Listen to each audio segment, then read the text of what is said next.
If there could be a time in Samsung's flagship line of slabbed smartphones to reach peak perfection, this would be it.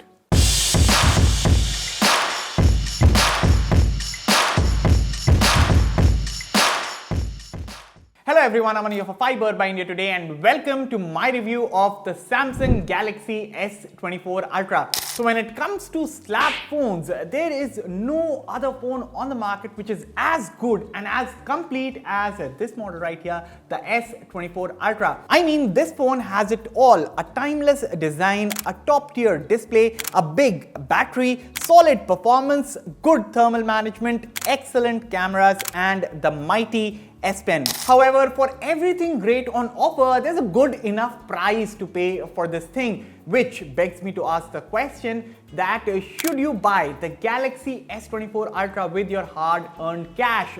Does this phone deserve to be your next flagship phone purchase? Well, let me help you answer this in this video, but of course, before we get on with the rest of the review, consider hitting that red subscribe button for detailed tech videos and also turn on the bell so that you don't miss any of our latest updates. With that said, let's get started.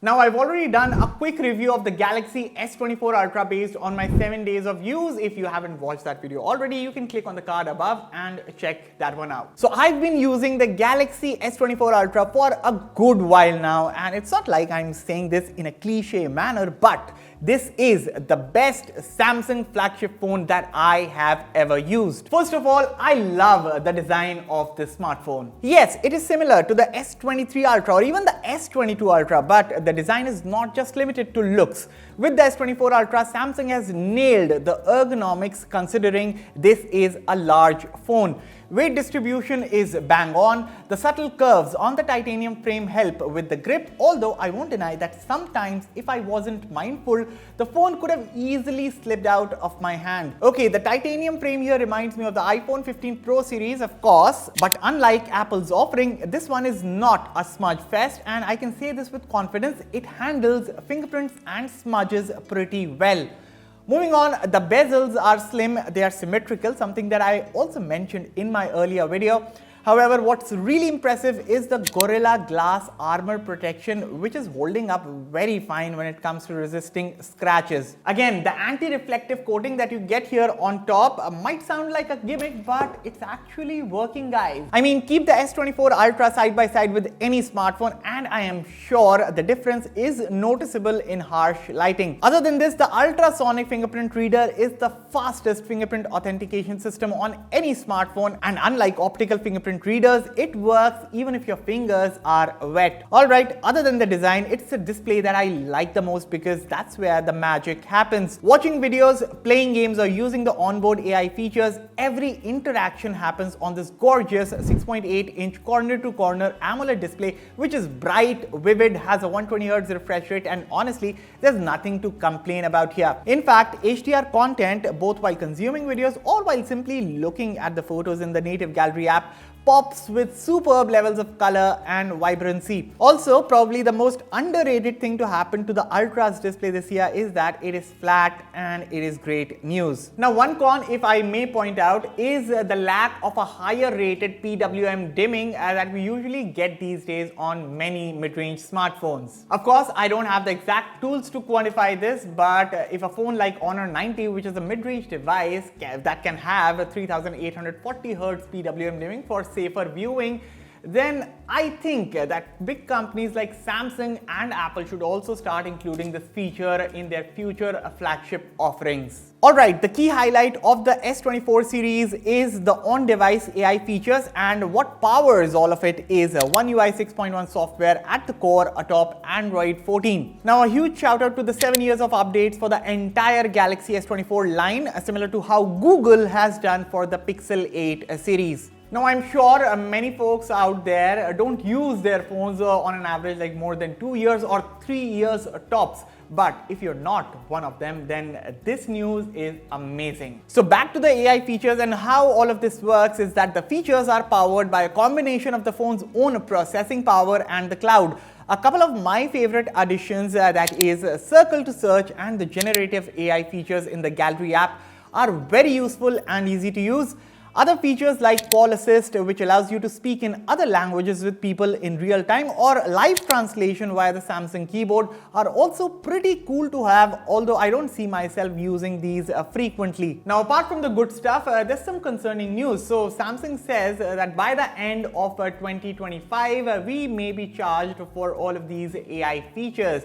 So does this mean that Samsung is beta testing these features on us, and then maybe by the end of 2025 we may be charged for it? Well, I don't know as of now, but I guess only time will tell. But overall, I think the AI features on the Galaxy S24 Ultra are great, and I think going forward it's only going to get better. But otherwise also, One UI over the years has been refined and optimized to the point that while the aesthetics remain familiar, it is the amount of settings, features and customizations that will keep you hooked to your phone. Okay, the performance, which I know with every new iteration is always expected to be improved, but with the Galaxy S23 Ultra, all the three pillars of performance, that is speed, thermal management and endurance, have very well been taken care of. The first pillar, that is the speed, and speed is something that you notice in every tap, touch and scroll on the S24 Ultra. Powered by the Snapdragon 8 Gen 3 chip, paired with 12GB RAM and up to 1TB of storage,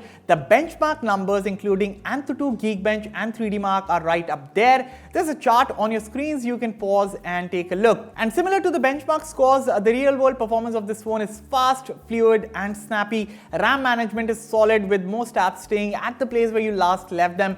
App opening times are fast, and most of the apps are optimized to run at 120Hz. Gaming performance is also very good. I mean, think of any game and the Galaxy S24 Ultra can run it at the best available settings, which reminds me of the second pillar, that is thermal management. So even under heavy loads where I played games on this thing or used the camera a lot or watched some stuff on it, the device barely gets hot, so thermal management is really good on the S24 Ultra. And this reminds me of the third pillar of performance, that is endurance, and the battery life on the S24 Ultra absolutely shines. I mean, with moderate use, I am easily getting a day and a half worth of battery life, and also letting you know I am using this phone with Quad HD Plus resolution enabled. Also, if you want to know more about the battery performance of the S24 Ultra, well, I've already made a battery test video linked in the card above. If you want to check that one out, you should definitely go and see how well the battery life is on the S24 Ultra. As for the rest, well, keep watching. Now, before talking about the camera, I also want to give a shout out to the S Pen, which is kind of an overlooked feature these days on Samsung's Ultra line of smartphones. Now, I know many of Samsung's Ultra phone buyers, they don't get the phone exactly for the S Pen, but for times when you really need it, like to take a note or to sign that document. Like, I recently helped my friend to fill out her visa documents on my phone, which I also did for myself last year before traveling to Spain. So in such situations, trust me, the S Pen comes in really handy and the feature is well appreciated. Alright, let's talk cameras, and while I give you the specs of the camera, I thought why not show you the field of view of all the lenses in action. So the main camera is the 200 megapixel primary sensor. Now Manmeet, can you please shift to the 12 megapixel ultra wide camera? Okay, I hope you have done it. Then there's also a 10 megapixel telephoto camera with 3x optical zoom. Please shift to that one. And finally, there's a 50 megapixel, this is a new camera, new periscope camera with 5x optical zoom. And this right here is the selfie video being shot on the Galaxy S24 Ultra from the 12 megapixel camera in 4K 60 FPS. Of course, the 4K 60 FPS is also supported on the rear camera, and the rear camera also supports 8K 30 FPS recording. And overall, I think the videos that you get on the S24 Ultra, that you shoot from the S24 Ultra, come out looking nice, smooth and vibrant. But you guys also let me know your thoughts. What do you think about it? And next up, let's talk about the image quality. Okay, so those were the video samples. Now let me give you my 2 cents on the image quality. So if you are someone who has used the S23 Ultra's camera, you will feel right at home, because the camera performance is more or less the same as last year's model, which is not a bad thing. You see, with this camera system, I found 2 big improvements. First, and I'm sure by looking at the images, you must have guessed I'm talking about the 5x periscope camera. This lens comes in really handy for certain shots, and since the sensor is bigger than last year's 10x camera, which I didn't miss at all, that 10x digital zoom results are equally good if not better. The second big improvement is the camera's performance at night or in dim lit scenarios or in situations where you don't have the best lighting around you. So basically the Galaxy S24 Ultra takes better low light photos thanks to wider image stabilization and bigger pixels compared to last year's S23 Ultra. This means that when you shoot in dim light, the camera captures more light, making shots less blurry, and this is why I feel the improvement compared to the S23 Ultra's performance is huge. You see, when it comes to color reproduction in photos, the results aren't dramatically better, but the AI features and the low light performance combined make it a better night camera than the S23 Ultra. And overall, the camera system is super versatile with different lenses and options, so you can basically capture any shot you want. It's just that it is a great camera to have on hand and definitely one of the best available on any smartphone right now. At a starting price of about 1,30,000 rupees, the Galaxy S24 Ultra is definitely an expensive phone to buy. But without sounding cheesy about it, this is the best Galaxy S flagship smartphone that Samsung has made in years, and if you've been waiting to buy a brand new flagship phone and the budget isn't a problem, this is the one to go for. Of course, there are other good smartphones in the market where one may offer you great performance, the other may offer you great cameras, or the other may offer you a gorgeous display. And of course, you can always get the best flagship smartphone that fits your budget. However, it is all the key pillars combined that is a beautiful screen, a timeless design, a versatile camera, a long-lasting battery, and excellent performance that make the Galaxy S24 Ultra the best Android flagship phone that money can buy right now. Fiiber rates the Samsung Galaxy S24 Ultra a solid 9 out of 10. Rest you guys, let me know your thoughts about this smartphone in the comments below. And as always, for all the latest in tech, stay tuned to Fiiber. I'll catch you all in the next one. Thank you for watching.